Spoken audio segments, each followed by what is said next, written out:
planning workshop. My name's Jodie Dids. I'm the carers lead for the East of England region. I just want to let you know that we will be recording this meeting. If you don't want to be recorded, just please turn your camera off. We've got quite a packed agenda, as you can see. And if we just go to the next slide, we'll just quickly do the housekeeping. So this workshop is going to be hosted by myself and Verity, who's from the national team. Verity, did you want to pop up and introduce yourself?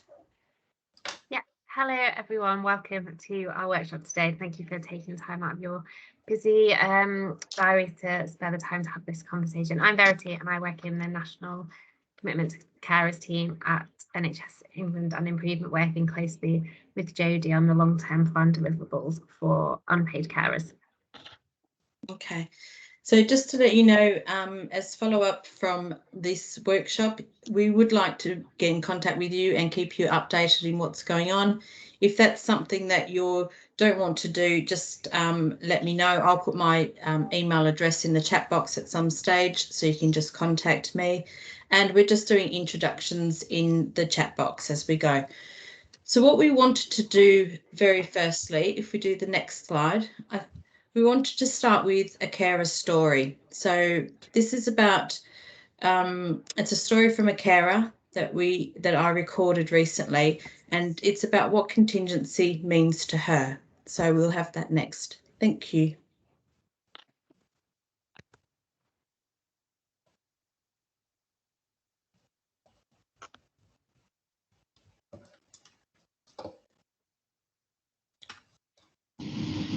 Any situation where your life is turned upside down is pretty pants.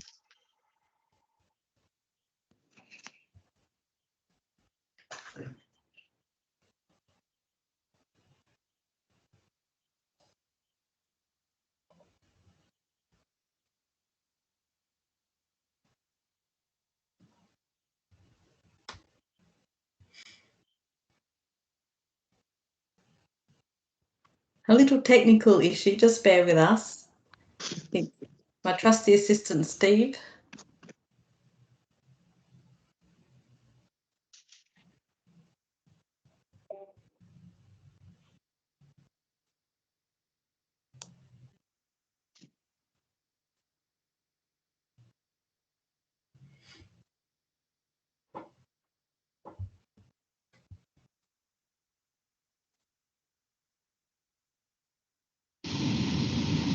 He has Lewy bodies dementia, and that's now quite advanced, and has no real mobility in terms of walking. I can care for him on my own still, which I do, so we have no carers coming in. He is completely dependent on me for his social care and his physical needs. This was all going as swimmingly as it can be until back in April, when I broke my left wrist.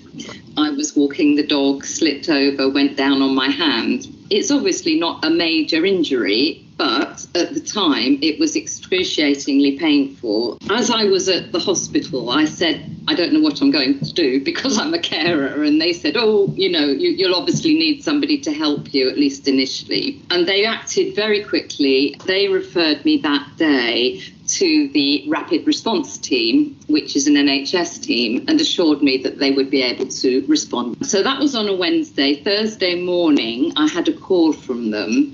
Meantime, with the help of my daughter-in-law, I'd managed to manage the evening stuff and the early morning stuff with you. Anyway, they called me on the Thursday, very apologetic and terribly nice, but said actually they couldn't help because it was me, the carer, who had injured herself, and not my husband, who was the patient. And because he hadn't injured himself, they weren't able to help, which seemed to me completely ridiculous because actually my injury rendered him much more vulnerable than he was otherwise. Anyway, they said, no worries, go to social services. I will put a referral through to adult social care and they will contact you and be able to help. They contacted me the following day. Social services phoned me. Again, extremely nice, really helpful, but weren't able to help. They had absolutely no capacity, so they weren't able to help directly. They suggested that I should contact a private agency in order to get care in, which I'd kind of already thought of, but because I was assured that I'd be able to get emergency help, I hadn't done that. I did contact a carers agency, but they're not an emergency service either. So I was faced with an entire weekend and having to manage. I actually fell over myself, tripping over all this equipment around the place, but fortunately didn't do any more damage. We muddled through over the weekend. The pain got a bit less. I found I could do a bit more, and we found different ways of doing things, so that there were still things that were really difficult, but I managed. First hurdle, that because I wasn't the patient, but the carer, they still couldn't help. The hospital, they said, oh yeah, you'll definitely get help. You know, don't go to a carer's agency, they'll help you. You know, here I am caring solo at home, unpaid. And when there's an emergency, no one can help me. It made me feel very vulnerable, as well as actually quite cross that the system wasn't managing that.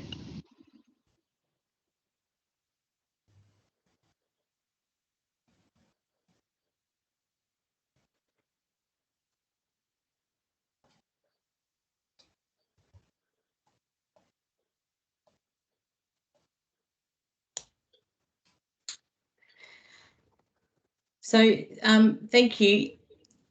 A little minor hiccup. It wasn't the story we started with. So I think what we will do is we'll play this story now. We'll go ahead and play this story now, and then that will be our 2 stories, and I'll explain the work that's been done after this second one.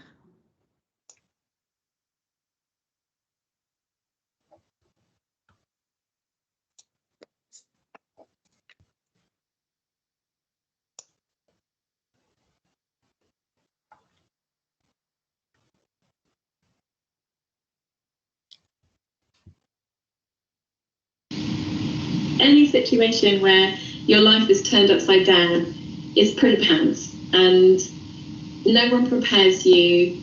My husband had a freak accident and ended up with a clot in his neck that moved into his brain, which resulted in a stroke. He's completely dependent on me to make sure that his life is as flexible as possible and he can access things. But with that dependence on me goes a huge amount of responsibility for me. And the biggest thing that I really struggle with is that if anything happens to me, who is responsible for him? I've got what happens if anything happens to me. I've got one of these lovely plastic cards in my wallet, which I realised the other day, since I don't have money anymore, I use my phone to tap to pay for everything. I don't carry my wallet. If I was in an accident, nobody would know that I'm caring for somebody. I've got nothing on my phone. I've got nothing that says that I'm a carer. I need to have a tattoo or something. When they strip me off in A&E because I've had a car accident or something, it will be tattooed on my shoulder. I'm a carer. There's someone at home waiting for me.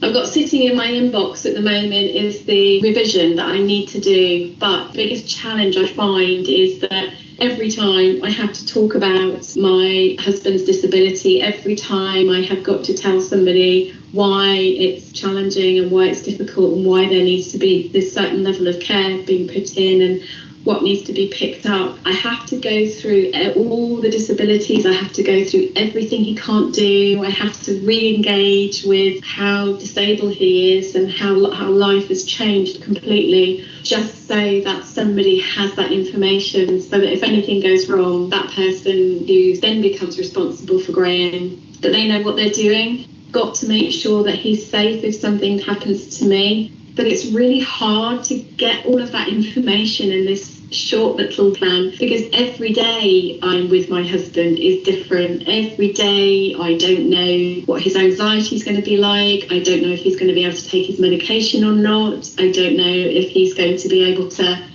talk or not. I don't know if he's going to be able to understand or process what I'm doing. And how do you put that into a document for someone to pick up if something happens to me, to then go, oh, I know how to look after this person and we know what to put in, when even I don't know from day to day what's going to happen. I'd much rather it wasn't happening, to be honest. I would much rather not have to write a plan.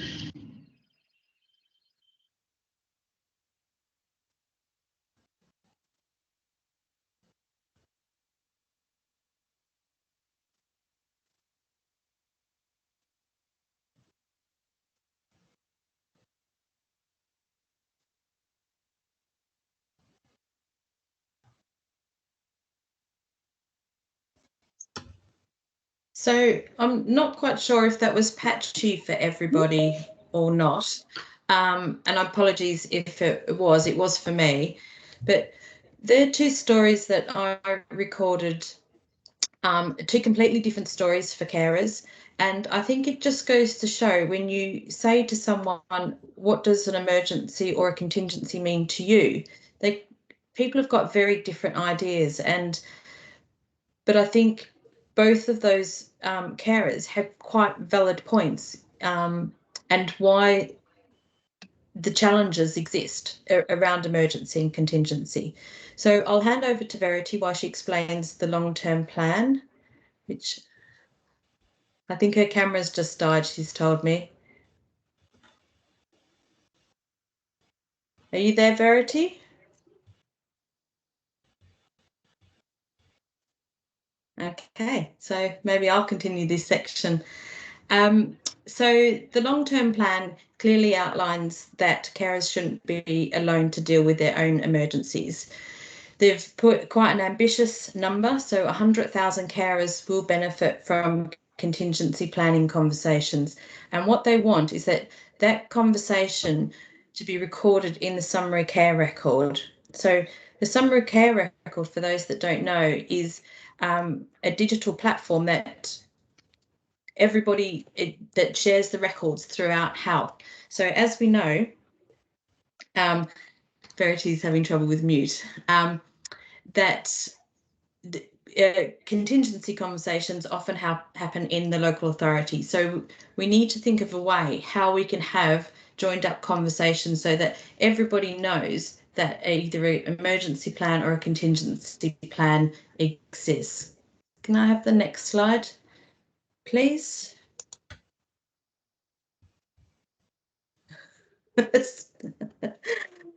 Okay, so we know that often what we plan, like today, and what actually happens are two very different things. And I think there's the assumption of health professionals about what life looks like for a carer when they're having those conversations. And it's also about, as Jo said in her story, how do you plan for things that you actually don't know is going to happen? And I think that is one of the real challenges. Next slide, please. I don't know if you're, Verity, you want to jump in? So Dr. Bowler is the Director of Health Inequalities at NHS England and Improvement, and she works as a general practitioner in Midlands. So she was talking about carers and what that actually means to her for health inequalities. And there's a real assumption, I think, that we think that the work and the programs that we do, that if we are always including carers, but I think we need to be specific and name the carers, name families members as carers, because if we don't, there's the assumption that they're just overlooked, and carers are often overlooked in most of the plans. And she's put that statement there. She said, Bowler, I can't see carers in it. And if you don't put carers in it, all your best laid plans will come apart. And if and when the carer keels over. So I think that's really important to think about. So carers are the ring around so many individuals. They are the unsung heroes. And we know that if we didn't have our unpaid carers, that actually the health and social system would collapse. And I think as we come out of COVID and the awful 18 months that we've had, I think there's a real trend in what we're seeing is that carers are now coming to their crisis point. The burden, the weight that they've had to deal with, the uncertainty of the future is really starting to take its toll. And I've had lots of reports of increases in carer crisis. So I think we need to be really mindful of how much we are continuing to expect from our carers in all our work going forward, and actually what can we do to support them more proactively, and so that they can continue to care and that they will feel safe knowing that if anything goes wrong, they won't be alone. So next slide, Steve. Now let's see if this works. Steve, are you going to take over for the poll?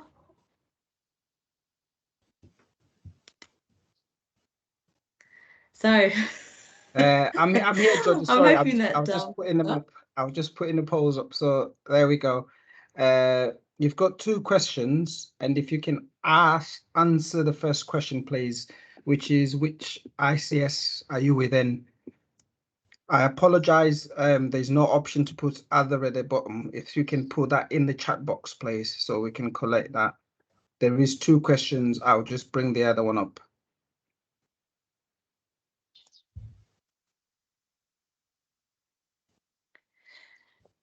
So I'm going to blame the Windows upgrade for our technical difficulties today. So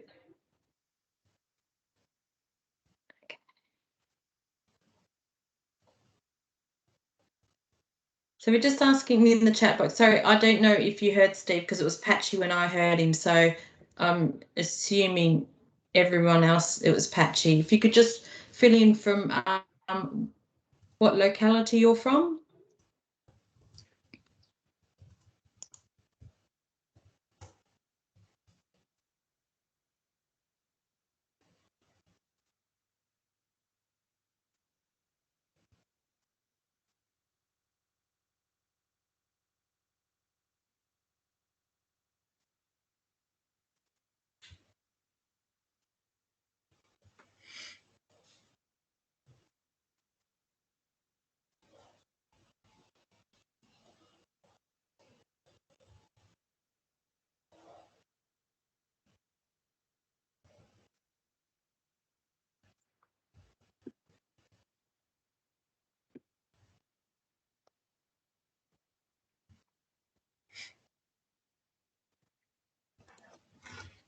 Okay, and then in the chat box, it's what sector you're from. We just thought we'd do this as a kind of interactive way to get an idea of the audience today.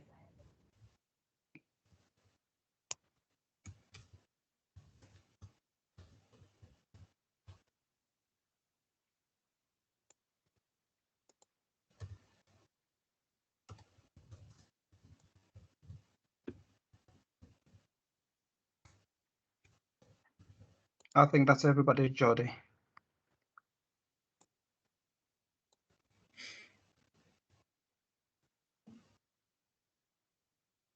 So I'm just having a quick look. So we've got quite predominantly health, but voluntary sector as well, and then social care and other. And there will always be people that don't quite fit the box, which is good as well.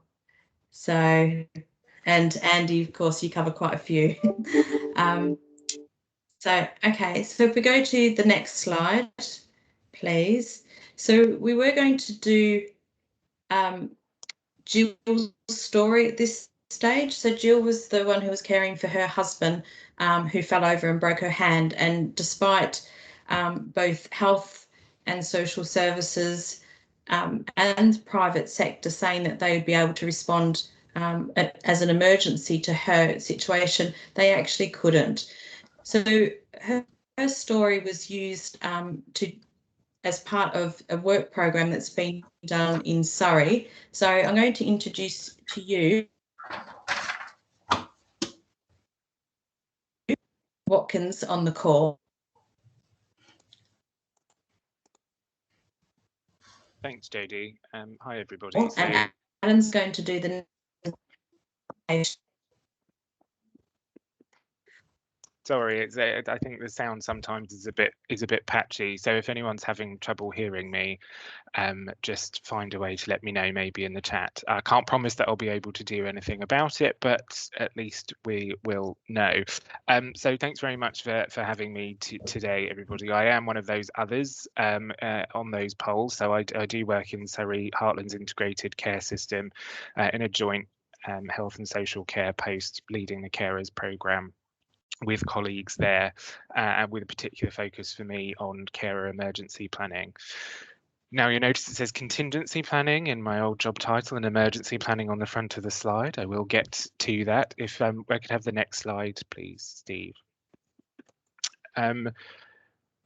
So Jodie and Verity have covered this off. Obviously, the commitment in the long-term plan, but also that the Department of Health healthcare support statutory guidance also talks about contingency planning. It's also in the NHS people plan, but most importantly, kind of the vision that we've set and signed up to in Surrey is about focusing on it being the right thing to do.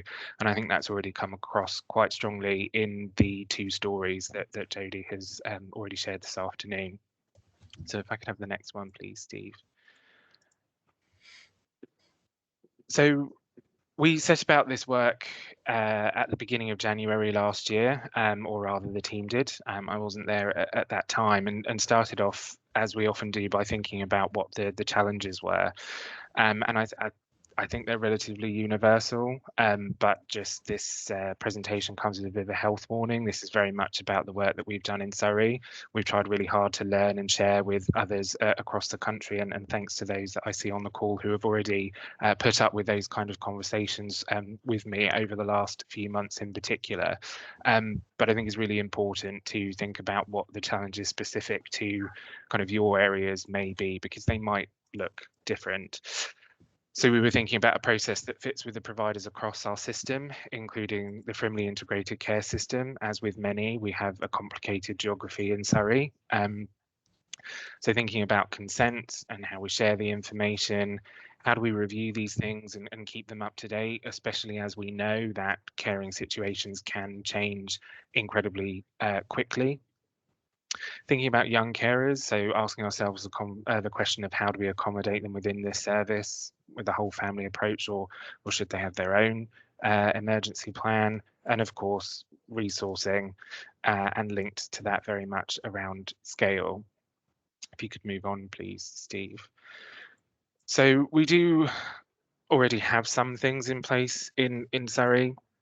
So the current offer is really built around the Surrey Carers Emergency Card, which is a fairly straightforward and relatively effective system whereby people have a wallet-sized card that says they are a carer, and in emergency they can add the names and contact details of up to 2 people. Now, of course, in Jo's story, where she was talking about maybe not having her wallet in there, kind of we recognise that things like this do have some limitations, but that there is something there. And Action for Carers Surrey, who are our independent carers advice and support service provider here, also have an emergency planning form that carers can use to really start helping them think about contingency planning or what would happen in case of emergency. But the challenge really with both of those things is that they only go so far. So primarily assume that carers will have the support network or capacity to be able to call on other people to help in an emergency, and we know that often isn't the case. But also, what about those situations in which actually that kind of stand-in support isn't necessarily the most appropriate thing? If I could have the next one, please, Steve. So as ever, we've been on a bit of a journey. I'm not always a fan of that word, but I think it's a really fair way of describing this, because we have been sort of left, right, up, down and all over, but that's been really, really useful. So the engagement involvement started back in autumn 2019. We had our first big event in January 2020, really starting to ask the question of partners and carers in Surrey around what would they like to see from this kind of service. Secured some funding to be able to invest and appointed to the role that I formally held and started back in September. And really, we've adopted the hashtag, courtesy of my colleague Ron Critcher, it can be done, just to try and keep the positivity around this going, because it can be quite a challenge, and by no means have we resolved all of the questions yet, even many months into this piece of work. So if you can go to the next one, please, Steve. So we've really kept engagement and partnership working at the heart of the work that we are doing. in Surrey. So we have set up a carer working group here, which the lovely Jill, whose story you heard earlier on, is an integral part of. And actually, it was from Jill, the line, "Everyone was very helpful, but nobody could help me," came, which has really, really stuck with me. So we were refining our 3-stage approach to CEP, which I'll talk about next, looking at how we test and then adapt the approach, developing our service specification, ready to go out to procurement for a provider to come in and lead the provision of this when it's up and running. And then, of course, focusing on that early stage evaluation, knowing that particularly as this will be a new service for us, there's an awful lot that we are trying to learn now, but there'll be an awful lot that we can't learn until the service is up and running. And I think that's okay to be in that place. Next one, please, Steve. So we started off by discussing what our different options might be. And unsurprisingly, people really, really wanted what we were thinking would be the gold standard. So we looked at a tier 1 that might be a universal offer, like the emergency card that we've described, but actually with a plan behind it that people could fill in themselves online and maybe be downloaded, and then be downloaded for the carer to share and perhaps get loaded onto the GP record.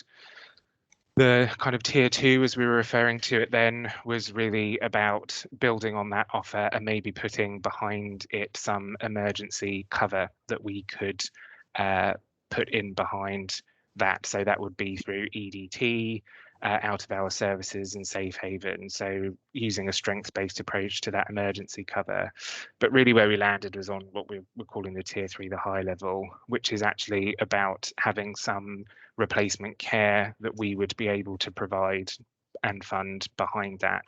So we would still take a strengths-based approach, work closely with the carers to develop a plan that really works well for them, but has that replacement care there as an option of last resort. And we've kind of mixed the first model and the third together in that we still want to have it directly accessible to carers. What we don't want to do is assume that every carer will need the same level of support and information in order to be able to develop a plan, nor do we want to assume that there aren't already strong plans out there that people have created and are kind of using with an existing wherewithal. But equally, we heard really strongly through our engagement with carers that actually many felt that they didn't really know where to start, that they didn't necessarily have the time to kind of work through something that felt quite daunting. And also, as I think Joe's story alluded to, that requires quite a lot of information. And so how do we work with people best to get that information, but in a way that doesn't add unnecessarily to kind of a level of burden? If we could move on, please, Steve.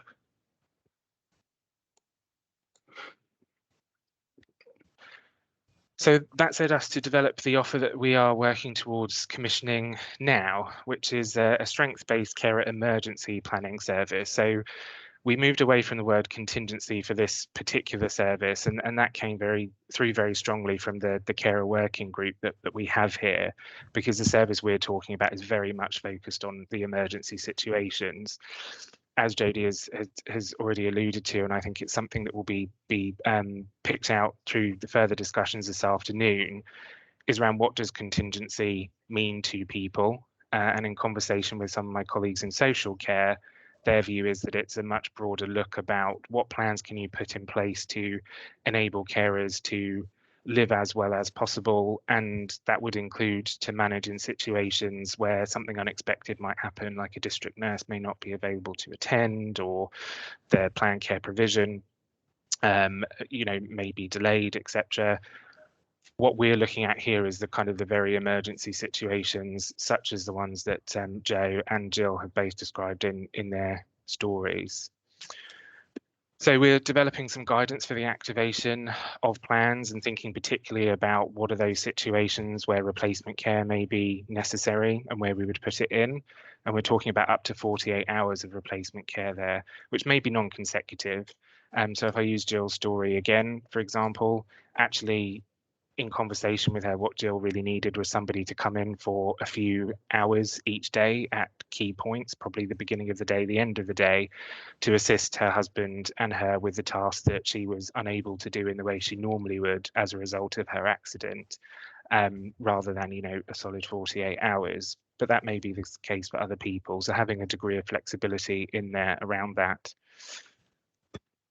Looking at digital integration, which has been one of the significant challenges here. So the big question around, if somebody creates a plan, it's only as good as how accessible it is to the people who may need it when they may need it. So just thinking about, does the GP need to have it? Are they likely to be the person that responds in an emergency? How do first responders get access to it? How do the people named in the plan who may be able to step in an emergency, how is it shared with them? So we've been doing some work with Verity, who's on the call, around the creation, and Verity leading the conversations with NHS Digital around creating a SNOMED code, so we could let people know through the summary care record on our local health and care record when somebody is a carer and has an emergency plan registered. Because the model we're looking at is having our commission provider acting as the central point of contact for that. So they would be the ones who work with carers to create the plans, they would work with them to keep them up to date, and they would also be the point of contact for activation. And again, that's something that came through really strongly from carers and our partners in the system about, particularly in an emergency, what you kind of don't need to be worrying about is where do you go, who do you get in contact with, and having to go through several steps. If there's a one-stop shop to do that, it just takes a lot of the stress out of the situation and makes the response hopefully much more timely. And we're going to incorporate a carer passport with this as well. So we're looking at introducing a community carer passport in Surrey, and we have decided to align that with the emergency planning service, because there is a lot of crossover between the two, and looking at what we could have available for carers so that people know that they are a carer and who to contact in case of emergency. So we're looking at having the wallet size cards, but also the key fobs. And I think Andy may be on the call, and they have a lovely example of that. Next one, please, Steve. So hopefully the slides will be sent out afterwards, because there's a lot on here. It's sort of half slide, half Adam's to-do list, really. So I apologise for that. So we are, as I said, working, co-designing with carers this resource, looking at our existing options and opportunities. I think already this slide may look the same as the other one, but talking about then testing activation with partners and providers, and then the guidance for people about how to keep it up to date, how to activate, etc. And that guidance would obviously be for staff and providers in the system as well, so that people have kind of a confidence about what to do in case of an emergency. So if we move on to the next one, please, Steve. Again, this hopefully will be sent round, but sort of this is the model that we've developed, as I said, with that kind of provider at the centre, taking that strengths-based approach with carers, and also supporting in making sure that the GP record is updated so that that information can be shared with other providers and partners in the system, having a process in place for making sure that the plans are updated regularly, and that carers are supported in being able to provide the people who need a copy of the plan with a copy. Next one, please, Steve. So some of these we've covered off already, so I'm really keen to keep doing the engagement around the emergency planning. We're really lucky to have a carer-led working group. As I've said, I'm very much a guest at that group. They tell me what they would like on the agenda. I obviously bring some updates and form to things, but actually it's really about them helping to design this service and really sharing their stories and experiences, which we are fortunate are quite diverse, to make sure that this service meets the needs of as many people as possible. As ever, it's not going to be able to do everything, but there is absolutely a lot that it can do. We're also doing some work with social care around how this fits in with contingency planning conversations and activity that should be happening as part of carers assessments. What we don't want to do is create unnecessary duplication, but we recognise that not every carer will be known to social care. We also need to look at what kind of conversations are happening as part of carers' assessments around contingency, and just being really clear about how this emergency service fits in with those. And next one, please, Steve. So we're also looking at our staff and workforce carers. So through developing a carer passport, a working carers passport in Surrey, we are also building in conversations around contingency planning for staff carers as well, and looking at things like the carer flag into the NHS electronic staff record. And we're co-designing with Carers UK an e-learning tool for managers as well, just so that we try and make sure that we are doing the best for our staff as well, many of whom are carers. Next one, please, Steve. So earlier on, one of the questions that we asked ourselves was about young carers, and what we decided is that we would work using the whole family approach. So to ensure that we protect children from inappropriate levels of care, it's agreed that the carer emergency planning service will be for adult carers only, but ensure that any young carers' needs are met or identified rather as part of the creation of the carer emergency planning for adults. So asking the right questions that we would expect to be asked and trying to get the fullest picture of the caring environment and the caring situation to make sure that if there are any young carers that we're able to signpost them onto and facilitate them getting the right support that they need. And one of the big things that we will be focusing on is around GP young carer registration as well. If you could move on, please, Steve. And that's just a very high level timeline. So we are going out to procure for the service from September with a view to the contract starting from the 1st of April, just to do justice to the co-design work, but also making sure that we kind of have a robust mobilisation period in place. But as I said, we know that those first few months, certainly of the service going live from April, we will still be really busy in learning a lot about how things are working, because as ever with emergencies, it's really difficult to model or try and anticipate what the take up or need of the service is going to be like. So I think there's going to be a lot of learning from that, including lots of evaluation from carers as well. So want to have a close relationship as much as possible with people who use the service, whether they activate a plan or not. It's just really about understanding what their experience of it has been, and you know, has it made a difference in even relieving some of the stress and worry about planning for an emergency? And if somebody did need to activate a plan, was it a smooth process? Was the care that was provided, if needed, appropriate, etc.? So there'll be a lot of impact measurement, particularly in those first few months. And I think that's probably enough from me. But happy to answer some questions, Jodie, if we've still got time. Thanks, Adam. Yep, we definitely have time. So there was one question from Satch. How long has this been going, and what are the initial outcomes and learning from this work? So the service isn't up and running yet, Sashdev, so it won't be until the 1st of April. The work to develop the service has been going on for about 18 months, which sounds like a really long time, but of course that little thing called COVID has been running alongside, which, you know, of course, ironically, really highlights the need for an emergency service, but has made pushing on some of the work around it that little bit more difficult. But I think some of the kind of outcomes and learning we've had from the development have certainly been around the importance of the ease of access. So that's why we are going down the road of having a provider that kind of creates the plan, holds them, and facilitates activation, because we just hear really strongly in general from people that sometimes it can be difficult to navigate the system.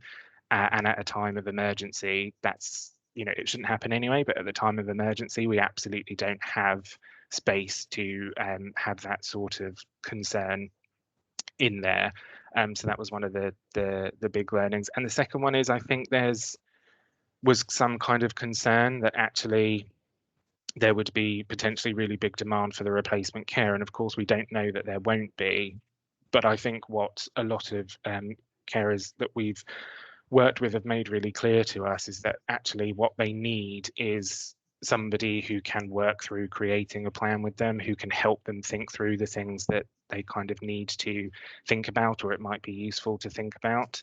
And their kind of feeling is that actually that would go a long way to alleviating some of the stress and the worry, and perhaps also reduce the risk of emergencies happening, because if they know that something is in place to help, that kind of removal of that level of stress is important. And definitely the piece around from Jill's story, that we are hoping one of the significant outcomes will be it will reduce the times that carers feel like they have to make a choice between looking after their own health and well-being and the health and well-being of the person they care for, because ultimately in Jill's story that was the choice that she ended up having to make. She wasn't able to attend an urgent care appointment when she needed to because the kind of support and replacement care in her situation just wasn't available.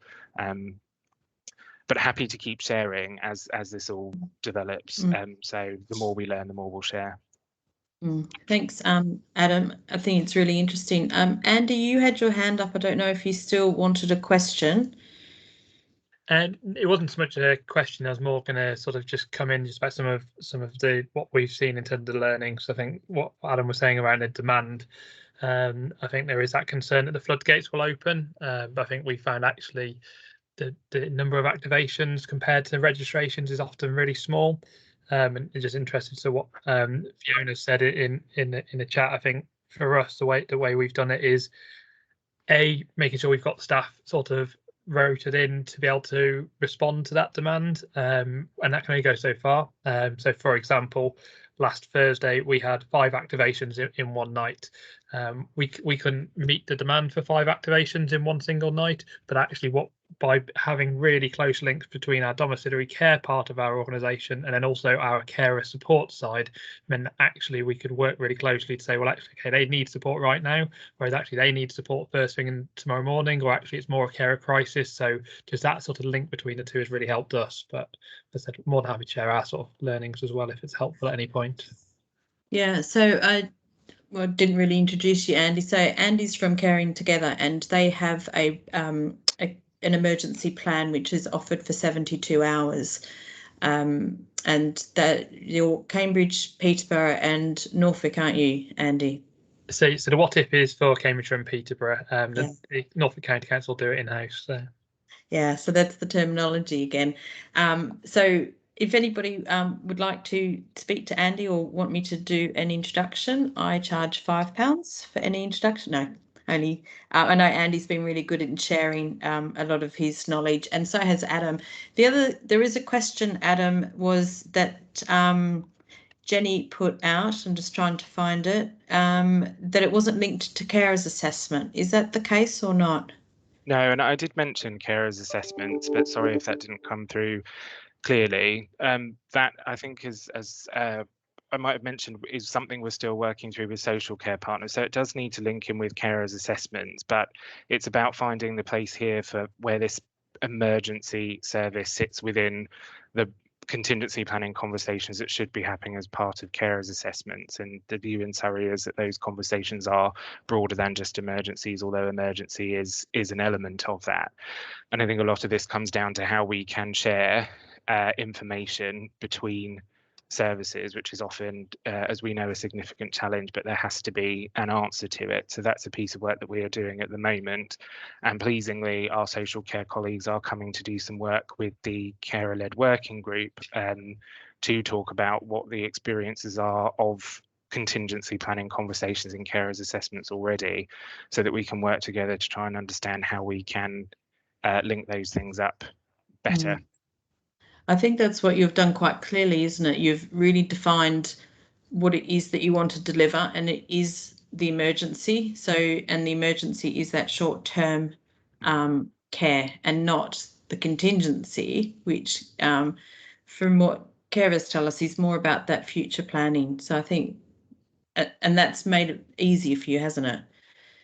It has, and it's made the conversation clearer with social care. And as I said, we don't have all of the answers yet by any means, but I think it just makes it clearer so people know. For example, it could be the case that during the contingency conversation in a carer's assessment, when this emergency service is up and running, one of the questions becomes, do you have an emergency plan registered with blah? If not, can we make a referral for you to do that? And so to try and link things in that way. Again, that's just one way that we could look to do it. But yes, it is about making those different kind of conversations count and building this in as part of those wider conversations about contingency.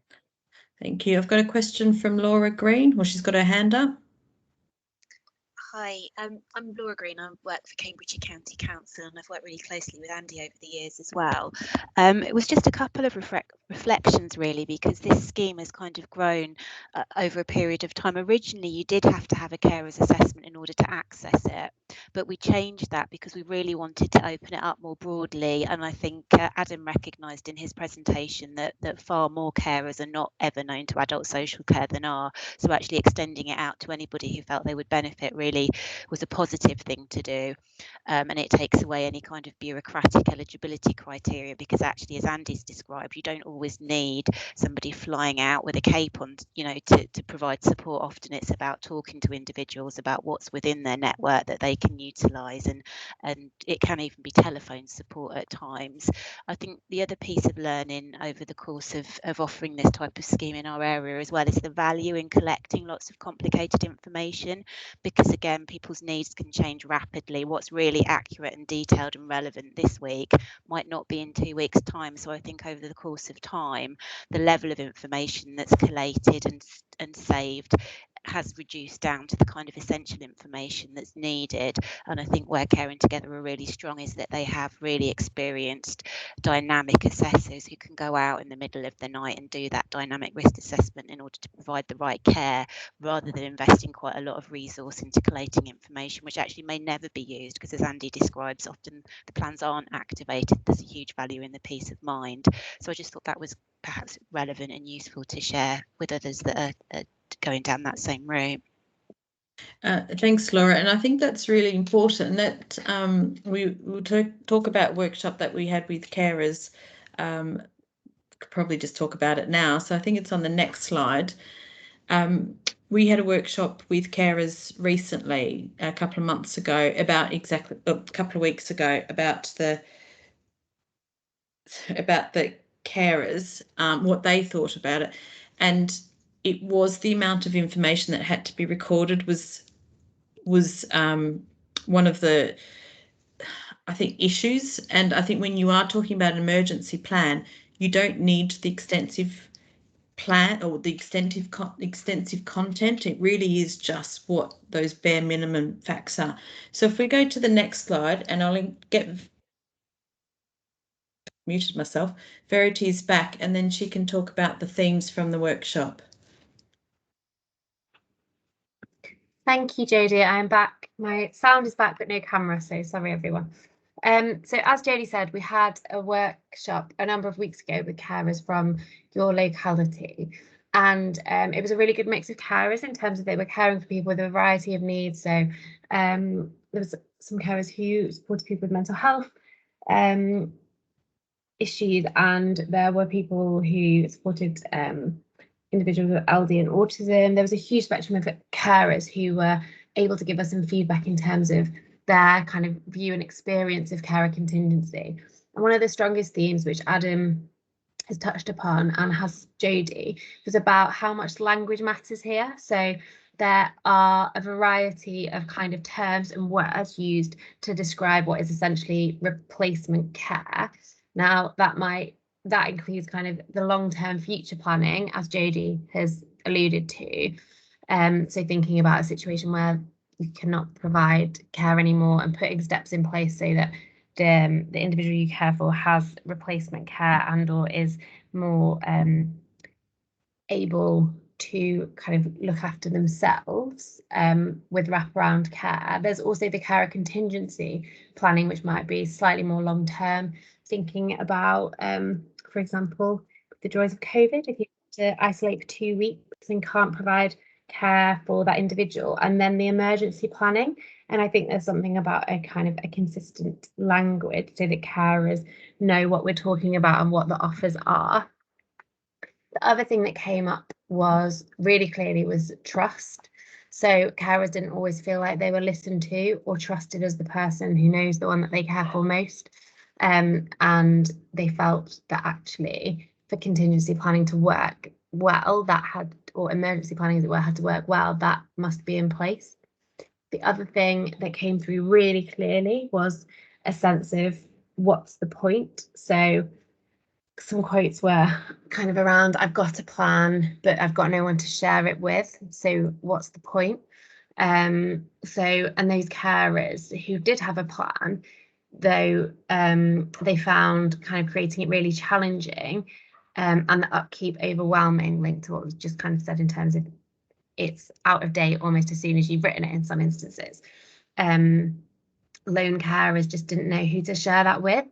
And if, like Joe, you kind of don't carry a wallet, or if the offer isn't comprehensive and that plan sits at home in a cupboard or on a fridge, they're kind of living in hope that it would be actioned, but not sure that it really will. There was strong support from all kind of in the room for that one phone number offer, like Adam and Andy have suggested, in terms of it reduces the burden on the carer, but also sort of on the health and care system. So when we speak to some first responders, this is specifically, they sort of don't want to be in a situation necessarily where they're ringing a number of family and friends, and if they have one phone number that's a kind of specialist service that can respond to that, they were very supportive of that. And I'm sure Jodie's kind of already touched on it, and I know that Adam has, but in terms of that, what's the point and how do people that need to see it? We have kind of requested that new SNOMED code, but which will be part of delivering on the NHS long-term plan. But it's only part of the puzzle, because we need to make sure that there's enough for carers which responds to their needs.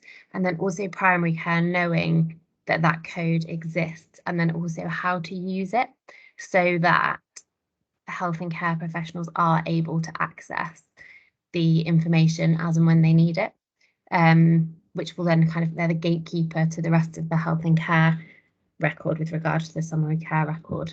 Jodie, I don't know if I've missed anything off there. The only thing that, and I've put it in the chat, was that for some of the carers, especially if they already had quite a heavy burden, that actually having to do a plan was just another layer of burden that they had to experience. And I think sometimes we think that we give carers a good solution, such as having a personalised care plan. But what came across through this workshop was actually how much work that was for carers, and when we added COVID and sickness and risk assessment and PPE, it was actually the carers became employers of, you know, quite a large little organisation, you know, up to 11 people. So I hadn't really thought of it like that. So it was quite interesting just to get that perspective. So yeah, and I think that was probably the only other thing that came through. And I know most of you have all been part of carer workshops and you've heard of this before, but I think it was just worth us listening to them and just understanding what that burden has been for them and what the impact of contingency planning actually means. So thank you. I think I've just repeated myself many times. So I think what we're going to do now is we're going to put you all into breakout groups. I think we've got a next slide, and there will be a facilitator from the Commitment to Carers team, fingers crossed, in each of your group. And we've got a set of questions that we just want to ask you and to get your thoughts. And these questions were also kind of built around some of the issues that were raised by the carers at our workshop. So you'll be automatically assigned, and then you'll get a probably 5-minute warning that your group will end, and then you'll come back into the main chat. Some of you won't move, and that's because you'll be in the chat group with me. We'll stay in this room. So I'll let Steve do his magic. Are all back in the room, if that's correct? We're back. Okay, Verity, did you want to do the last slide? Yeah, happy to.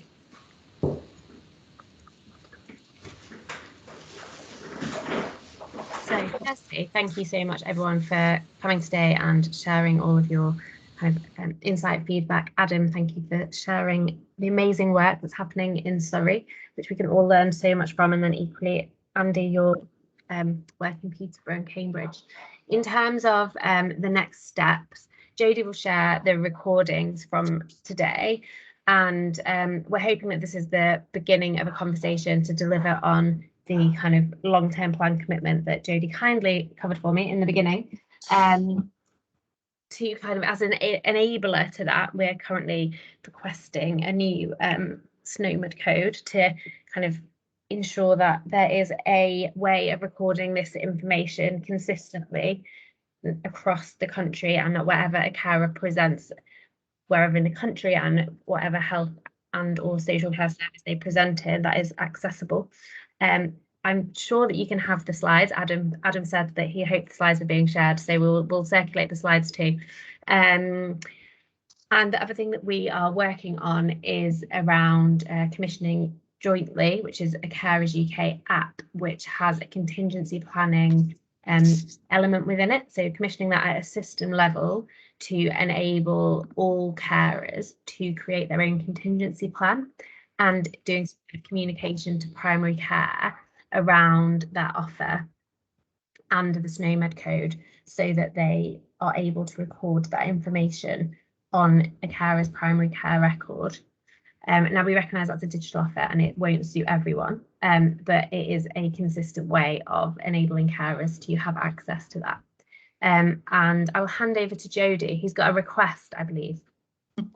I do. So we're going to, as Verity said, pilot the Jointly app. So what we'd like to do within the East of England, if there's 10 primary care networks that would like to get in contact with me, and we would like to offer them the Jointly app to test and learn from. So to develop some case studies, see what works well, share some of the success stories, and then we will be doing a big rollout for around October this year. So if you know of a primary care network, please get in contact with me. I've put some feelers out, but they're a little bit slow coming forward. Fleur? We're using this in Thurrock. Some of the we've already set it up with them, so it's really great. It's a great app. Okay, that's good. Some of and we've got some of the links going straight through to the carers service and everything, so can't wait for it to get started. Okay, well, I might contact you separately, Fleur, then as well. Yeah, no problem. Mr. Villagoff? Yeah, I was just going to say that sounds brilliant, because I think primary care is not having a great time at the moment. I think we're quoting in Hertfordshire 23% increase of demand compared to pre-COVID. So while I'd love to help get this considered and taken seriously in primary care, now may not be a brilliant time. The other way of approaching it, though, might be through link workers in primary care networks who may have the capacity, or at least the headspace, to start thinking about some of this stuff, and maybe working with a lot of carers as well.